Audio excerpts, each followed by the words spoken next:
Seigneur éternel, tendre Père, Roi du ciel et de la terre, Seigneur des armées, tu as dit là où 2 ou 3 sont en mon nom, moi je suis au milieu d'eux. Nous voici rassemblés ce matin en ton nom, Seigneur. Ce matin, nous avons abandonné nos occupations et nous sommes retrouvés ici pour t'adorer, pour t'honorer, pour te glorifier, mais aussi pour recevoir de toi. Saint-Esprit de Dieu, nous avons besoin de toi ce matin, afin que tu parles à quelqu'un ce matin, afin que tu touches le cœur de quelqu'un ce matin, afin que tu accordes la repentance à quelqu'un ce matin, afin que tu accordes la nouvelle naissance à quelqu'un ce matin, que tu délivres quelqu'un ce matin, que tu guérisses quelqu'un ce matin, cher Saint-Esprit de Dieu. Nous te supplions, nous prions pour les cœurs, Seigneur, que le cœur des uns et des autres soit disposé à recevoir ta parole. Je me tiens devant toi comme un serviteur inutile, afin que toi seul tu puisses tous nous parler. Gloire, honneur te soit rendu. Au nom puissant de Jésus. Amen. Donc je disais, le thème c'est vivre pour Dieu. Vivre pour Dieu. Nous avons des versets de base. Le premier c'est 2 Corinthiens 5 verset 15. 2 Corinthiens 5 verset 15. Et qu'il est mort pour tous, afin que ceux qui vivent ne vivent plus pour eux-mêmes, mais pour celui qui est mort et ressuscité pour eux. Et qu'il est mort pour tous, afin que ceux qui vivent ne vivent plus pour eux-mêmes, mais pour celui qui est mort et ressuscité pour eux. Le second, c'est Philippiens 1, verset 20 à 21. Philippiens 1, verset 20 à 21.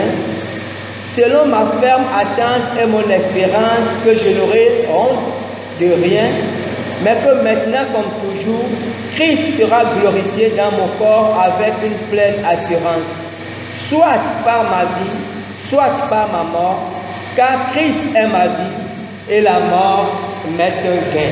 Amen. Ces paroles, toutes ces paroles sont de l'apôtre Paul, et nous convenons que ce n'est pas des paroles faciles. Christ est ma vie et la mort m'est un gain. En fait, il y a quelque temps, je suivais RFI, comme je le fais souvent chaque matin, quand je vais déposer les enfants. Et quand je suivais cette radio, il y a un sportif, un skieur qui était interviewé.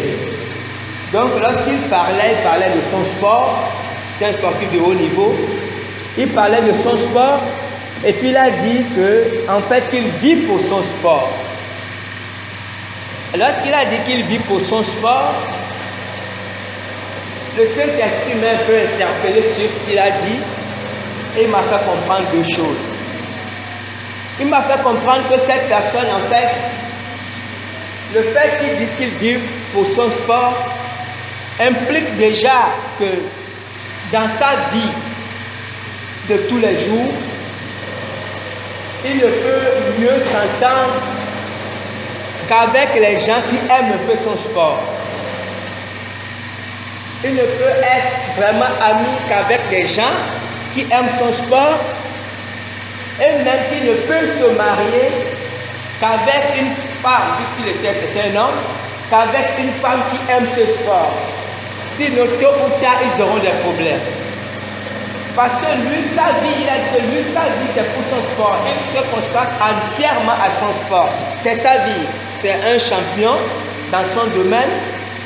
Et le Seigneur m'a fait comprendre cela. Et il m'a ramené maintenant à nous qui sommes chrétiens.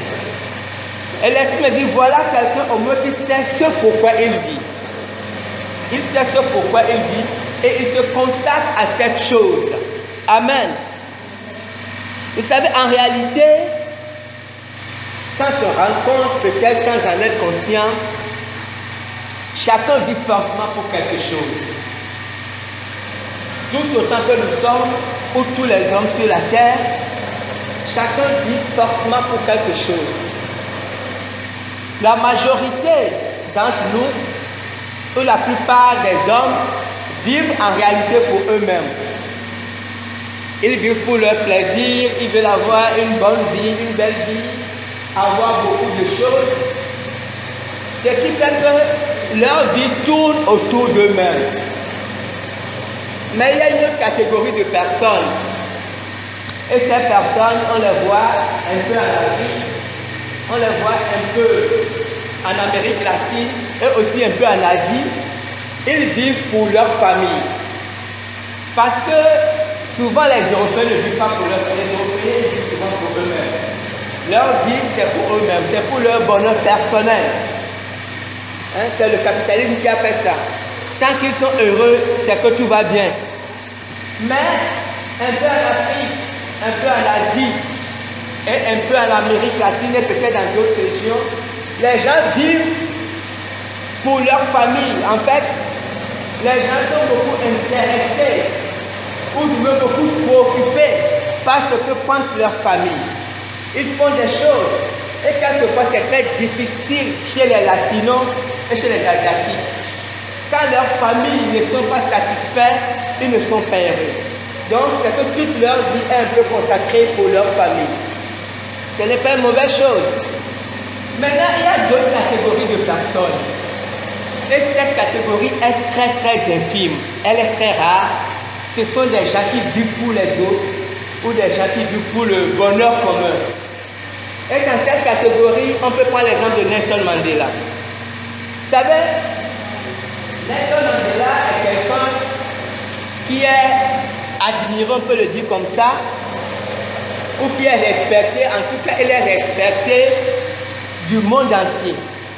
Quelles que soient les personnes, quels que soient les milieux, Mandela est respecté. Pourquoi? Parce qu'il a fait quelque chose que beaucoup ne peuvent pas faire. Parce qu'il a accepté de donner sa vie pour sa nation et il a été honnête dans ce qu'il a fait. Parce que quand on voit toute sa vie, et même quand on voit, lorsqu'il est même sorti de prison et qu'il a eu le pouvoir, il n'est pas resté longtemps au pouvoir. On voyait qu'il avait un objectif dans la vie. Il voulait que son pays sorte de l'apartheid. Et il a été assez courageux pour payer. Il a donné sa vie pour cet objectif. Vous savez, c'est pour ça que, quelle que soit la personne, quel que soit le milieu, Mandela est respecté. Parce que les gens reconnaissent en eux-mêmes qu'ils ne peuvent pas consentir à un tel sacrifice. Presque tout le monde. Là, ils sont d'accord avec lui. Vous comprenez? Parce que ce n'est pas facile, justement, de donner sa vie pour les autres. Mais c'est un peu ce qu'il a fait. Et on parle aussi de d'autres personnes qui sont comme Mère Teresa, qui a aussi fait la même chose. Cette, on va dire quoi? Cette religieuse catholique qui a passé toute sa vie en Inde pour aider les autres. Vous savez, ce sont des choses difficiles, des choses rares. Mais en réalité, lorsqu'on voit bien la parole de Dieu, ou lorsqu'on lit bien la parole de Dieu, on se rend compte, heureusement ou malheureusement, ça dépend de quel côté on se situe, que c'est exactement ce que Dieu demande de faire. La Bible dit, dans ce que nous avons lu, Paul a dit, il est mort, c'est Jésus. Jésus est mort afin que ceux qui vivent, afin que vous et moi qui vivons, ne vivent plus pour eux-mêmes, mais pour celui qui est mort pour eux. En réalité, lorsqu'on devient chrétien, on ne vit plus pour soi-même. Vous savez, c'est parce qu'aujourd'hui on est un peu renversé, parce que, honnêtement, lorsqu'on considère attentivement notre chrétienté aujourd'hui, ou notre vie chrétienne aujourd'hui, on se rend compte que, dans le fond, on devient chrétien la plupart du temps pour nous-mêmes. Pour que les choses, pour que nous soyons bénis, pour que les choses aillent bien dans notre famille, pour toutes ces choses. dans le fond, ce n'est pas mauvais. Dieu n'est pas contre ça. On doit comprendre que lorsqu'on devient chrétien, Dieu veut nous bénir. Dieu veut nous faire du bien. Ça, c'est une chose. Mais ce n'est pas l'objectif de la vie chrétienne. Vous savez, c'est parce qu'on se trompe d'objectif. Lorsqu'on devient chrétien, Dieu bénit notre famille. Dieu, ça, là, ce n'est pas ça le souci. Parce que Dieu, c'est par fidélité. En retour, il bénit nos familles. En retour, il bénit certains, peut élever certains. Mais le but de la chrétienté, et c'est clairement dit dans 2 Corinthiens, c'est que Jésus est mort pour que ceux qui vivent, pour que les chrétiens ne vivent plus pour eux-mêmes, mais pour qu'ils vivent pour Jésus. Vous savez, parce que la différence fondamentale qu'il y a entre un Nelson Mandela et les chrétiens, c'est que Nelson Mandela avait une conviction profonde. Il avait cet amour profond pour sa nation. Et il a estimé que sa petite vie ne valait rien par rapport au bonheur de sa nation. C'était sa manière de voir les choses.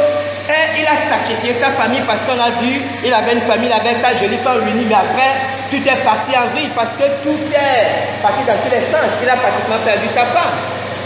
Il a ses enfants, il les a pas dû grandir, vous comprenez? Non, voilà quelqu'un qui a estimé que sa petite vie ne valait rien par rapport au bonheur de toute une nation. Et il a consenti à ce sacrifice. Mais en réalité, la différence entre lui et les chrétiens, c'est que Nelson Mandela a fait ce choix. C'est un bon choix. Mais c'est que les chrétiens, ils ne font pas les choix eux-mêmes. Dieu leur donne une vision. Vous savez, la fin est la même. Le but, c'est que aussi bien qu'il a sacrifié sa vie, les chrétiens en réalité sont aussi appelés à faire cela, à la seule différence que les chrétiens reçoivent leur mission de Dieu. Vous savez, parce que la seule chose qui n'était pas dans la vision de Mandela, c'est qu'il n'y avait pas le salut des âmes. Il y avait le salut de la nation. La nation, aujourd'hui, il n'y a plus d'apartheid vraiment, même s'il y a quelques... Mais au moins, l'apartheid est aboli. Là, il a réussi sa mission. Vous comprenez? Et c'est extraordinaire. Mais la seule chose qui manquait pour que ça soit un projet divin, c'est le salut des âmes. Vous comprenez? Mais dans tout projet divin, il y a toujours le salut des âmes. C'est pour ça que lorsqu'on devient chrétien, vous savez, lorsqu'on devient chrétien, Dieu, tous autant que nous sommes, c'est un appel de Dieu. En fait, on ne devient jamais chrétien par hasard. Même si on est venu à l'église parce qu'on était malade, ou parce que je ne sais pas, quel que soit le problème, ou parce qu'on cherche du travail, parce qu'on veut se marier, on peut venir à l'église à cause d'un souci. Mais lorsqu'on devient réellement chrétien, on ne devient jamais chrétien par hasard. Lorsqu'on devient chrétien, c'est qu'on est appelé par Dieu. Lisez un peu Jérémie. Jérémie 1, verset 4 à 8. Jérémie 1, verset 4 à 8. La parole de l'Éternel me fut adressée en ces mots. Avant que je puisse former dans le ventre de ta mère, je te connaissais. Et avant que tu fusses sorti de son sein, je t'avais consacré. Je t'avais établi prophète des nations. Je répondis, ah Seigneur éternel, voici. Je ne sais point parler, car je suis un enfant. Et l'Éternel me dit, ne dis pas je suis un enfant, car tu iras vers tous ceux auprès de qui je t'enverrai, et tu diras tout ce que je t'ordonnerai. Ne les crains point, car je suis avec toi pour te délivrer, dit l'Éternel. Amen. Voici un peu l'histoire de Jérémie. Jérémie qui était un prophète. Un jour, Dieu est venu vers lui, Dieu lui a parlé. Et Dieu lui a dit, avant ta naissance, je suis en train de paraphraser, avant ta naissance, quand tu étais encore dans le ventre de ta mère, moi je t'avais déjà établi prophète. En fait, je t'avais déjà appelé et je t'avais même déjà établi prophète. Ça veut dire qu'en fait, tu es depuis le ventre de ta mère, tu étais déjà prophète. Vous comprenez? Et Jérémie, lorsqu'il se voyait, il voyait ses capacités, il savait d'abord qu'il n'était pas quelqu'un d'éloquent, il avait du mal à parler. Et il dit, mais Dieu, tu dis que tu m'envoies, je suis prophète, je ne sais même pas parler, je ne suis pas un bon orateur. Et je suis encore un enfant, parce qu'il était encore jeune. Dieu a dit, ne dis pas que je suis un enfant, parce que tu iras vers ceux vers qui moi je t'enverrai, parce que je serai avec toi. Et après, quand on voit toute la vie de Jérémie, on se rend compte qu'en réalité, Jérémie a vécu pour Dieu. Vous comprenez? C'est pour ça que lorsque l'apôtre Paul dit dans ce qu'on a lu dans 2 Corinthiens 5:15 qu'il est mort afin que ceux qui vivent ne vivent plus pour eux-mêmes, en fait, ça c'est le désir que Dieu exprime. Parce que lorsque Dieu appelle quelqu'un, Dieu a une vision pour cette personne. Dieu veut utiliser cette personne pour un bonheur commun. Ce bonheur commun peut être pour son propre quartier, ou peut-être pour son village, ou pour la nation, ou pour autre chose. Ou quelquefois peut-être pour une seule personne. Vous comprenez? Dieu a utilisé, dès que c'était un pasteur, Dieu l'a utilisé, à la limite, il y a eu des gens qui ont été sauvés, mais il y avait une petite poule, qui était un poule mondial, comme on dit ici. Et Dieu a utilisé David, une seule pour le sauver. Donc il peut arriver que Dieu utilise même pour une seule personne. Peut-être une seule personne. Mais cette seule personne peut devenir une grande source de bénédiction. Vous comprenez? Donc, des fois, Dieu fait des choses comme ça. Ici, effectivement, ça c'est le projet ou c'est le cœur de Dieu. Que lorsqu'on devient chrétien, que nos vies soient consacrées en retour. Jésus nous a donné sa vie, Jésus est mort pour nous, et Dieu s'attend qu'en retour, nous on donne notre vie à Jésus. En fait, qu'on mette notre vie à disposition. Qu'on mette notre vie à la disposition de Dieu. En fait, c'est ce que cela veut dire. Mais pour que cela arrive, pour que cela puisse fonctionner, nous devons faire certaines choses au préalable. Et c'est un peu ces choses, ou de ces choses que Maman Lydia a parlé dimanche dernier. Maman Lydia a parlé de repentance. Elle a parlé de nouvelle naissance. Elle a parlé de conversion. Elle a parlé de consécration. Et je bénis Dieu parce que c'est que souvent les samedis, peut-être qu'elle prend le temps de vous expliquer ces choses. Ce sont ces choses qui doivent précéder. Parce que lorsqu'on voit la vie de Jérémie, ou lorsqu'on voit ce que Dieu a dit à Jérémie, on a l'impression que Dieu est venu seulement un jour comme ça chez Jérémie. Non, ça ne se passe pas comme ça. Avant que Dieu ne vienne parler à Jérémie, il y a des choses qui ont précédé. Ça suppose que Jérémie et Dieu avaient l'habitude de communiquer. Dieu avait l'habitude de parler à Jérémie et Jérémie avait l'habitude de parler à Dieu. Vous comprenez? Et la Bible n'a pas fait état de cette partie. Et c'est la même chose que David. Vous savez, lorsqu'on lit l'histoire de David, on se rend compte qu'un jour, Dieu a dit à Samuel, va dans cette famille, va dans la famille d'Ésaïe, parce que là-bas, il y a un homme selon mon cœur. La Bible n'a rien dit sur les relations qu'il y avait entre Dieu et David. Mais après, lorsqu'on voit la vie de David, on se rend compte que David est un homme très attaché à Dieu. Vous comprenez? Donc, lorsque Dieu fait des choses, il y a certaines choses que la Bible ne dit pas, mais il y a des choses qui précèdent. Il y a des choses qui sont en amont. Il y a d'abord une relation qui existe. Et cette relation existait déjà entre Dieu et Jérémie. savez, on va lire deux textes. Quand on lit dans 1 Jean, non pas 1 Jean, Jean 1 verset 3, évangile de Jean verset 23, excusez-moi, évangile de Jean chapitre 1 verset 23, c'est Jean-Baptiste qui parle. Il dit, moi, dit-il, je suis la voix de celui qui crie dans le désert. Aplanissez le chemin du Seigneur, comme a dit Ésaïe, le prophète. Je relis ce texte de Jean-Baptiste, ces paroles de Jean-Baptiste. Moi, dit-il, je suis la voix de celui qui crie dans le désert. Aplanissez le chemin du Seigneur, comme a dit Ésaïe, le prophète. Et on peut lire un autre texte dans Romains 1, verset 1. Romains 1, verset 1, c'est l'apôtre Paul qui parle.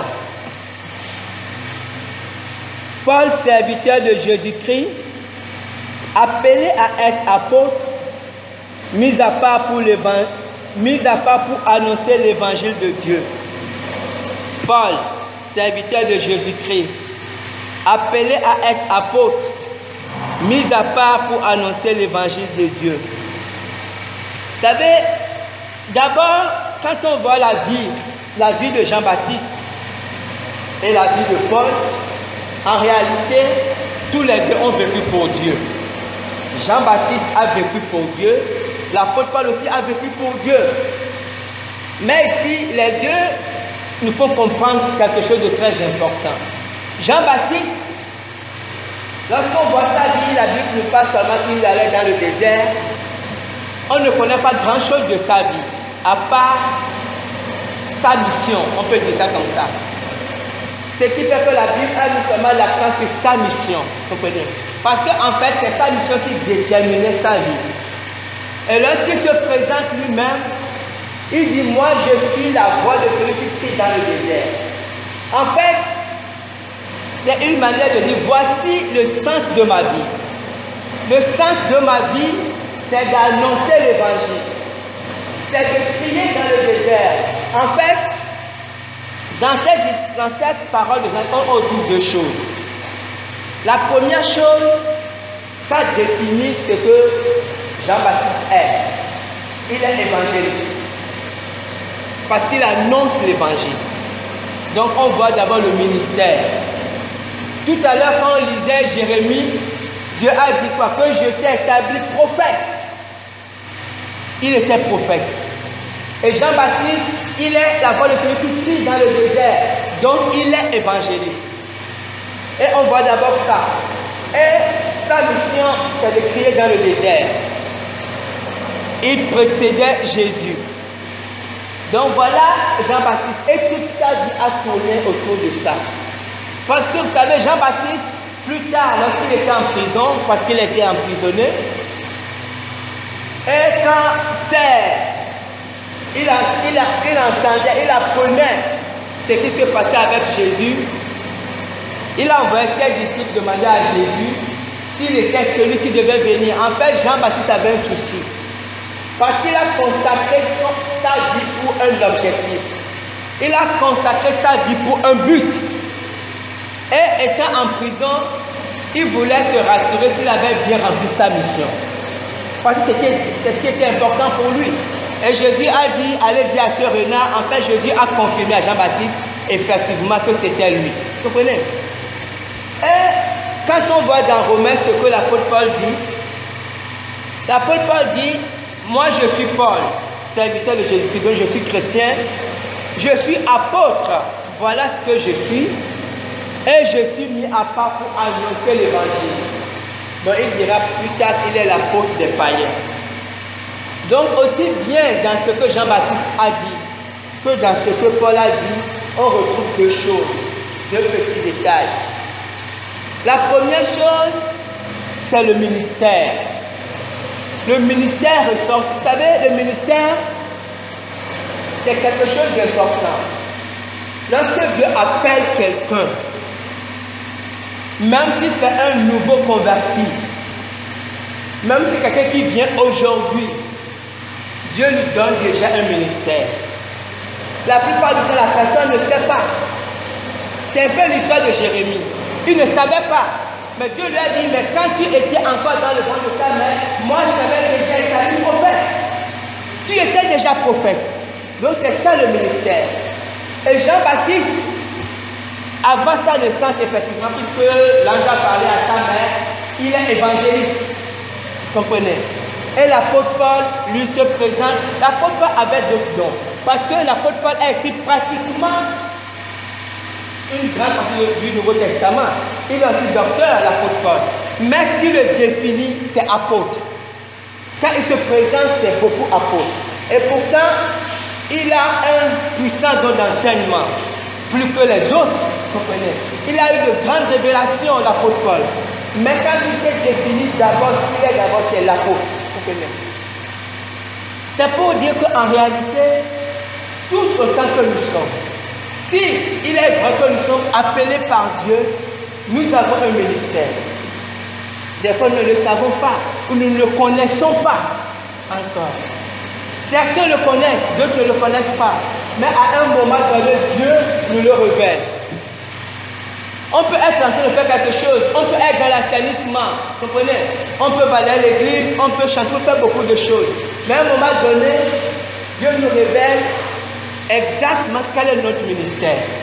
Parce que le ministère, c'est un peu le fondement de notre appel par Dieu. Et la deuxième chose qui peut évoluer dans le temps, c'est la mission que Dieu nous donne. Il y a le ministère et il y a la mission. Et ici, l'apôtre Paul dit que moi, je suis apôtre, mais j'ai été appelé à annoncer l'évangile. Et c'est ce qu'il a fait. Il a annoncé l'évangile, il a fait des voyages missionnaires pour annoncer l'évangile. Et Jean-Baptiste, lui, il est défini comme évangéliste et il a annoncé l'évangile. Et Jérémie, il était prophète et c'est ce qu'il a fait. Et vous savez, quand Dieu donne ces deux choses, quand Dieu nous confie ces deux choses, en réalité, notre vie doit tourner autour de ces deux choses. Lorsqu'on dit que notre vie tourne autour de ces deux choses, ne pensez pas qu'on ne fait pas autre chose. Parce que souvent, vous savez, lorsqu'on dit vivre pour Dieu, les gens ont en tête comme si c'est devenir prêtre ou ne pas se marier ou je ne sais pas où passer sa vie à l'église. Non, ça ce sont les idées reçues à cause de la religion. Comprenez? Quand on vit pour Dieu, ça ne veut pas dire qu'on passe seulement son temps à l'église ou qu'on ne travaille pas ou qu'on ne se marie pas. Non, non, non, non. Ça n'a rien à voir avec ça. Prenons un premier exemple. L'exemple de Daniel dans la Bible. Daniel, vous savez, dans la Bible, c'était un homme extraordinaire. Daniel était un jeune juif du temps de Jérémie, justement. Il était un jeune juif et il sortait d'une famille noble. Et du temps de Jérémie, puisque le peuple de Dieu, les Juifs, ne faisaient pas la volonté de Dieu, Dieu avait décidé de les envoyer en captivité pendant 70 années à Babylone. Et c'est ce qui est arrivé, c'est ce que Dieu a dit par la bouche de Jérémie, et c'est ce qui est arrivé. Et ils ont été amenés en captivité, et ils ont été faits esclaves à Babylone. Et lorsqu'ils ont été faits esclaves à Babylone, le roi de Babylone ne voulait pas tous les jeter en prison, parce que c'était un peu plongé, il voulait quand même pouvoir utiliser certaines personnes en fonction des compétences des uns des autres. Et il a dit à quelqu'un qui était à son service, qui travaillait dans son palais, de voir parmi les captifs, ceux qui viennent de familles nobles, ça veut dire que ceux qui sont de sang noble, sang royal.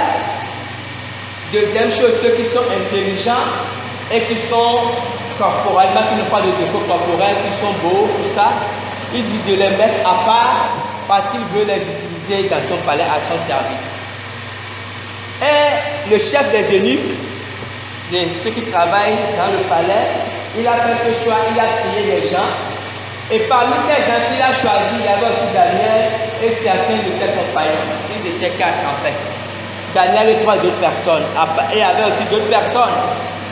Et lorsqu'il les a sélectionnés, le roi lui a dit, ces personnes que tu vas mettre à part, comme je veux les utiliser à mon service, comme je veux qu'ils soient proches de moi, tu prendras une partie de ma nourriture, une partie de ce que je mange, tu vas le leur donner, tu vas prendre une partie du vin que je bois, tu vas le leur donner, parce que le roi Nebuchadnezzar voulait que ce soit des gens qui étaient déjà habitués à la noblesse, des gens qui avaient un certain comportement, des gens qui étaient habitués aux mets délicats. Mais lorsque ce chef des eunuques est venu vers les esclaves, les Daniel et les autres, et qu'il leur a expliqué la vision du roi, Daniel a demandé à ce chef, lisons un peu Daniel 1, verset 5 à 14. Daniel 1, verset 5 à 14, on va lire quand même une portion. Le roi leur assigna chaque jour une portion des mets de sa table et du vin dont ils buvaient, voulant les élever pendant 3 années, au bout desquelles ils seraient au service du roi. Il y avait parmi eux, d'entre les enfants de Juda, Daniel, Anania, Michaël et Azaria. Le chef des eunuques leur donna des noms, à Daniel celui de Belchastar, à Anania celui de Shadrach, à Michaël celui de Meshach et à Azaria celui d'Abednego.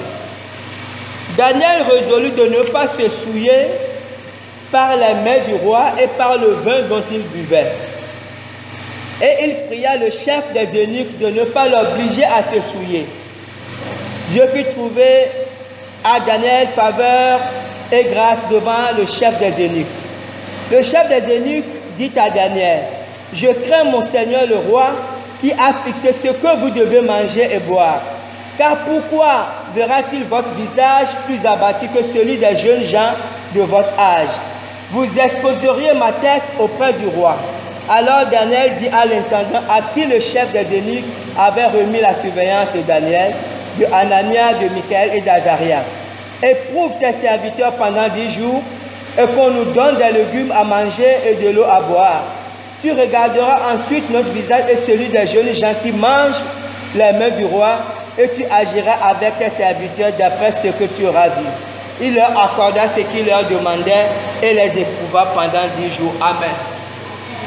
Voilà une belle histoire qui est très intéressante pour les jeunes chrétiens, pour les adultes aussi, mais surtout pour les jeunes, parce que Daniel était encore jeune. Vous savez, dans cette histoire, Daniel et ses compagnons, vous savez, c'est un de voir ce qui se passe.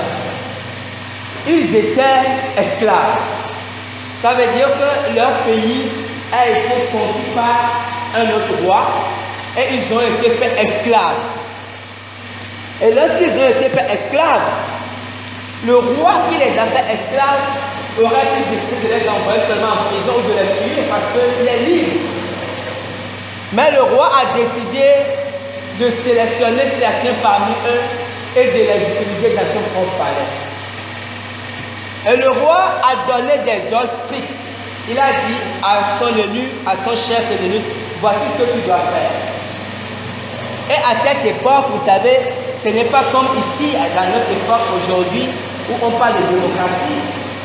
À cette époque, il n'y avait pas de démocratie. Le roi avait droit de vie et de mort. Si le roi décide qu'on te tue, on te tue. Comprenez?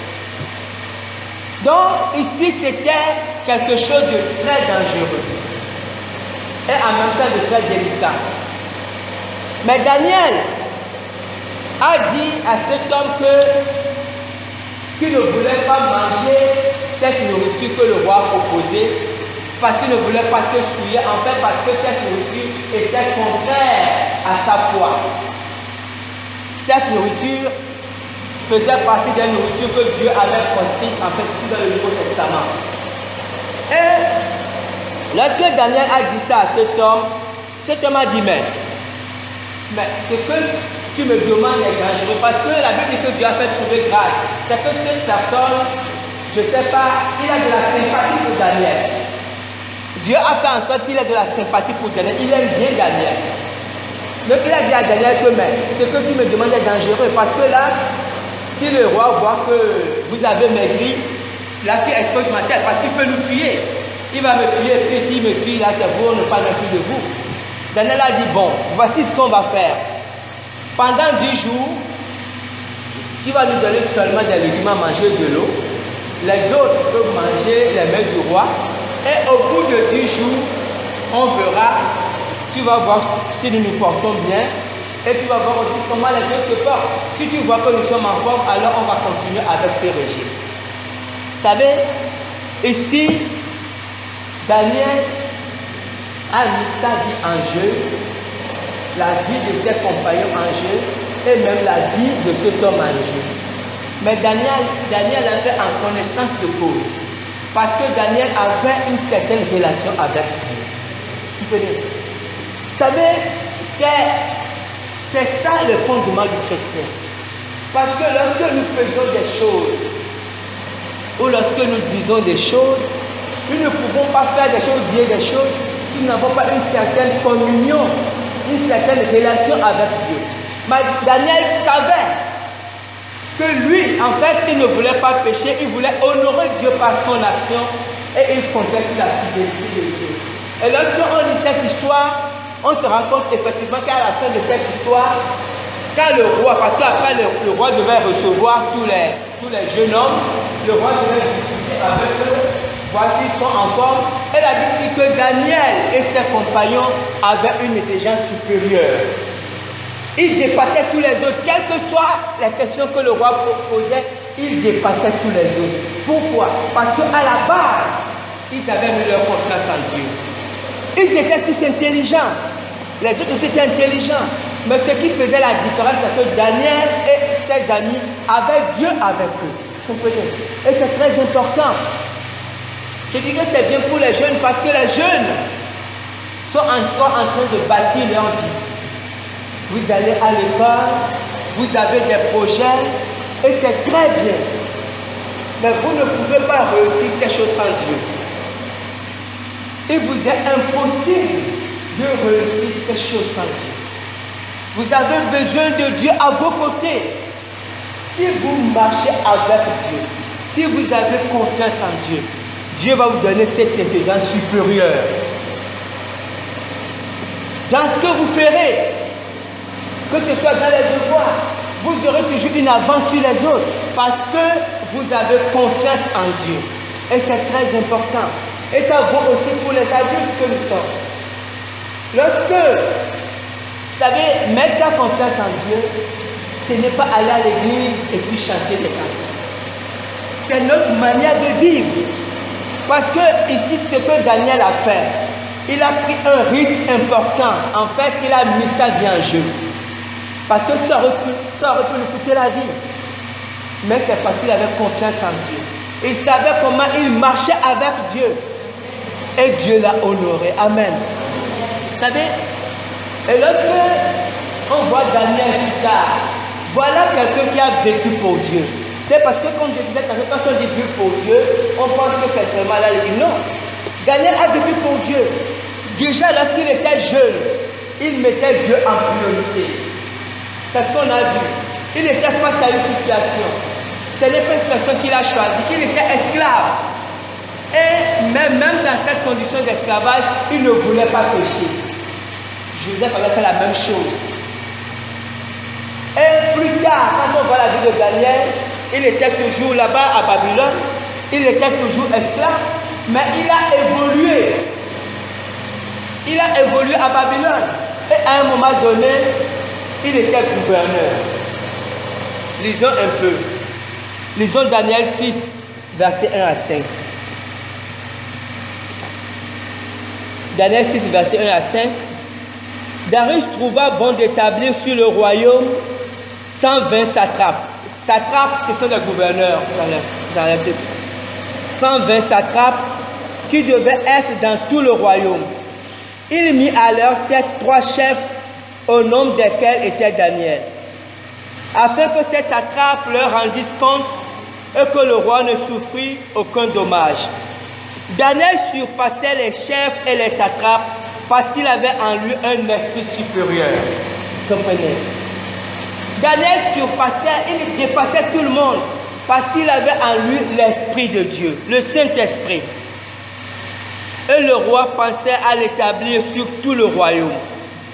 Alors les chefs des satrapes cherchaient une occasion d'accuser Daniel en ce qui concerne les affaires du royaume.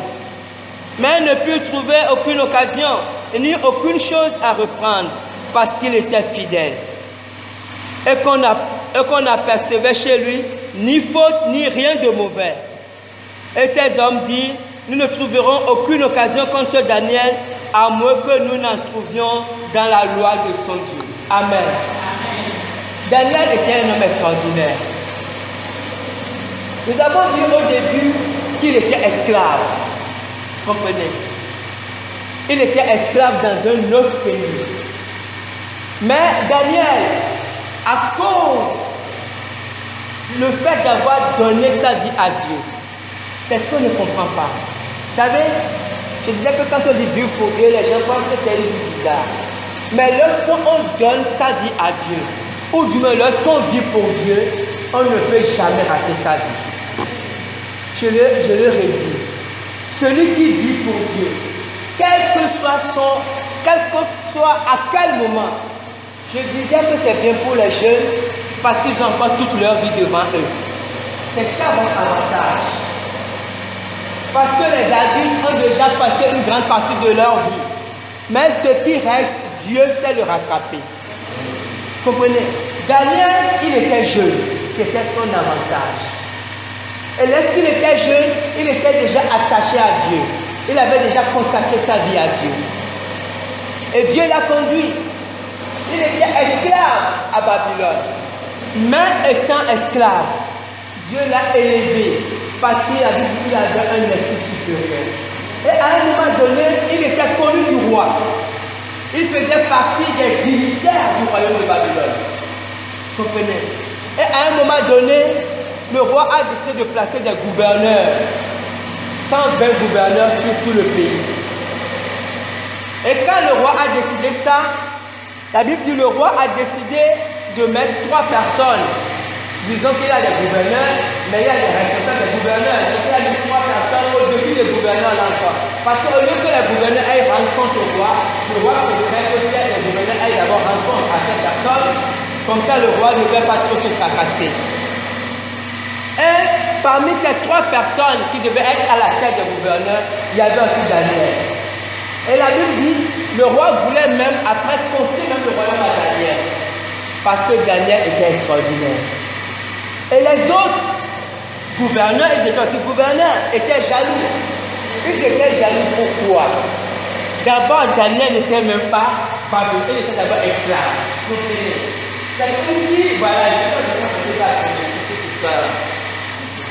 vous comprenez? Non, vous comprenez? Parce que lui, d'abord, Daniel, il n'était pas de Babylone. Il était juste esclave. Et il est maintenant pratiquement à la tête. Et les autres n'étaient pas contents. Et les autres voulaient trouver une occasion. Mais la Bible dit qu'ils n'en trouvaient pas. Parce que Daniel était un homme fidèle. Parce que Daniel était un homme droit. Parce qu'il n'était pas dans la corruption. Donc, ils ne trouvaient rien contre lui. Parce que c'est quelqu'un qui marchait devant Dieu. Vous comprenez? Donc, quand on voit la vie de Daniel, depuis sa jeunesse jusqu'à sa vieillesse, Daniel a passé sa vie avec Dieu. Et les gens ont dit que bon, là, cet homme-là, on ne peut rien trouver contre lui, sauf si on fouille dans la loi de Dieu. Et effectivement, quand ils ont regardé, ils se sont rendus compte que Daniel priait tous les jours, 3 fois par jour. Et quand il priait 3 fois par jour, il regardait vers Jérusalem. Vous comprenez? Il était esclave, il était à Babylone, il était élevé, très élevé en dignité. Il aurait pu dire que bon Dieu sa vie. Mais tout son cœur était à Jérusalem. Vous comprenez? C'est ça vivre pour Dieu. Ce n'est pas l'élévation, ce n'est pas tout ce qu'il avait. Le vrai sens de sa vie, le moteur de sa vie, c'était Dieu. Et c'était ça vie qui autour de Dieu. Et ils se sont dit, bon, ils sont partis, ils ont fait un complot. C'est l'histoire de la fosse au lion.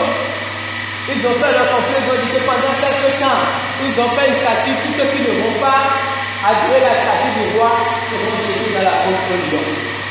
Et c'est comme ça que l'histoire de la fosse au lion est arrivée. Et effectivement, Daniel a refusé d'adorer cette statue, d'adorer le roi. Et ils ont pris Daniel, ils l'ont jeté dans la fosse au lion. Mais on a dit que même dans cette histoire, en fin de compte, c'est Dieu qui a glorifié son nom, parce que le lion n'a pas à Daniel, et le roi a reconnu après que c'est le Dieu de Daniel qui est le vrai Dieu. Comprenez? Lorsqu'on voit le cheminement de Daniel, tout un cheminement, depuis la jeunesse jusqu'à sa vieillesse, Daniel a eu sûrement plusieurs occasions de se détourner de la voie de Dieu. Il a été béni, il a été élevé. Mais à plusieurs reprises, on voit que lorsque cela concerne Dieu, Daniel préfère mettre sa vie en jeu. Comprenez? Il met sa vie en jeu parce qu'il savait que les plans de Dieu sont au-dessus, ou les plans de Dieu sont beaucoup plus importants que sa petite vie. Il préfère mettre sa vie en jeu. Et comme Dieu est un Dieu fidèle, à chaque fois Dieu l'honore. Et c'est très important. Vous savez, lorsqu'on dit vivre pour Dieu, comme je disais tantôt, souvent dans notre tête, à cause des idées reçues ou à cause de la religion, on pense qu'on aura une vie bizarre, on sera malheureux. Non, bien au contraire. Il est vrai que la vie pour Dieu n'est pas tous les jours ou n'est pas forcément une vie facile. Parce que vivre pour Dieu, c'est un choix qu'on fait. La première chose à comprendre, c'est qu'on a été sélectionné. En fait, c'est un privilège. C'est une grâce d'être sélectionné par Dieu. Souvent, on ne le comprend pas. Vous savez, le seul fait d'être sélectionné, c'est une grâce, c'est un privilège. Parce que beaucoup n'ont pas eu la grâce de connaître Dieu. Donc, c'est une grâce de connaître Dieu et d'être sélectionné par Dieu. C'est une grâce de faire partie des projets de Dieu. Parce que ce que Dieu fait des projets et Dieu nous met dans ces projets. Mais si Dieu nous met dans ces projets, ça veut dire que nos vies vont jouer un rôle dans le projet de Dieu. Et c'est ce que la vie de Daniel a fait. Parce qu'à la fin de la vie de Daniel, ce roi a reconnu qu'il y a de Dieu, il y a de vrai Dieu, le Dieu de Daniel. Mais Daniel a accepté de mettre sa vie un peu en jeu. On a aussi cette histoire, toujours dans Daniel, l'histoire des compagnons de Daniel. Les 3 compagnons de Daniel. Ils ont aussi connu la même chose. C'est l'histoire de la fournaise de feu. Vous savez, parce que lorsqu'on donne sa vie à Dieu, ou du moins lorsqu'on vit pour Dieu, c'est Dieu qui décide, ou du moins Dieu est maître des temps et des circonstances de nos vies. Il y a des moments, honnêtement, où Dieu nous bénit, Dieu nous fait du bien, Dieu nous élève, mais il peut aussi avoir des moments difficiles. Mais nous ne devons pas avoir peur des moments difficiles. Nous ne devons pas nous inquiéter des moments difficiles. Parce que Dieu est fidèle. S'il y a une chose que Dieu a, s'il y a une chose qui est très importante chez Dieu, c'est la fidélité. Vous comprenez? Parce que Dieu a dit que même si les montagnes se déplacent, lui, sa fidélité est toujours avec nous. Dieu est fidèle. Vous savez, Dieu ne peut jamais nous abandonner. Et pour terminer, nous allons lire Daniel 6, verset, que je vais demander à quelqu'un de lire. Daniel 6, verset 16 à 25, pour terminer. C'est l'histoire des 3 compagnons de Daniel. Daniel 6, verset 16 à 25. Daniel 6, verset 16 à 25. Avant la lecture de cette histoire, je vais peut-être en parler. Daniel 6, verset 16 à 25, vous pouvez noter, je vais en parler, peut-être à cause du temps. Dans cette histoire, il s'agit des 3 compagnons de Daniel. Au début de l'histoire de Daniel, on a vu qu'ils étaient 4. Il y avait Daniel, il y avait Michaël, Azaël et Azaria. Ils étaient 4. Et le roi leur avait donné des noms. Daniel était un peu comme leur leader, mais en réalité, ils étaient 4 amis. Et on a dit l'histoire de Daniel. Mais dans tout Daniel, la Bible ne parlait plus des 3 autres. Mais ce qui est évident, c'est que les 3 autres aussi avançaient normalement avec Dieu. Et à un moment de leur vie, le roi, effectivement, a ordonné comme un roi païen. Et souvent, les rois païens, à un moment donné, se considèrent comme Dieu. Il a fait une statuette et le roi voulait que tout le monde adore la statuette. Et tous les habitants devaient adorer la statuette. Mais ces 3 compagnons, ces 3 amis de Daniel ont refusé d'adorer la statuette.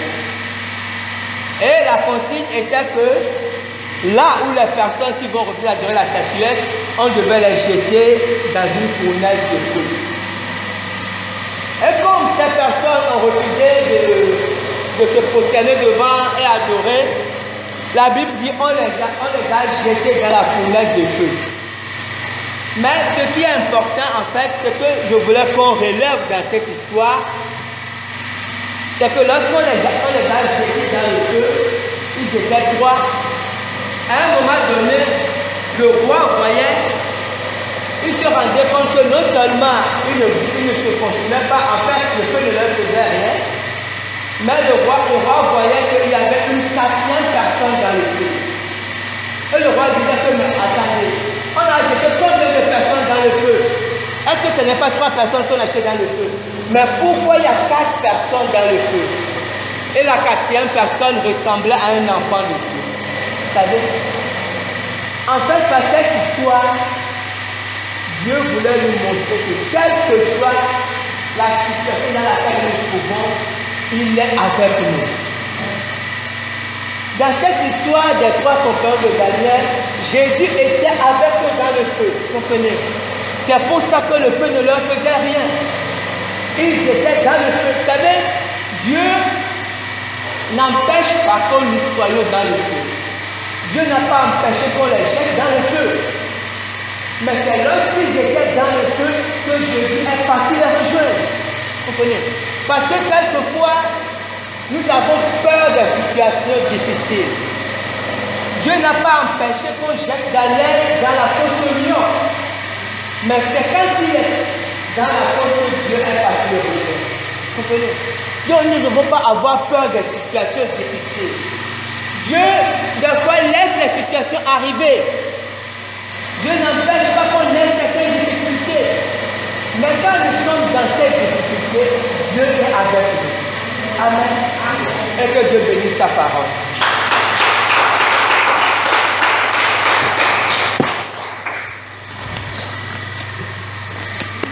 Amen. On continue à fermer pour Papa Yvon.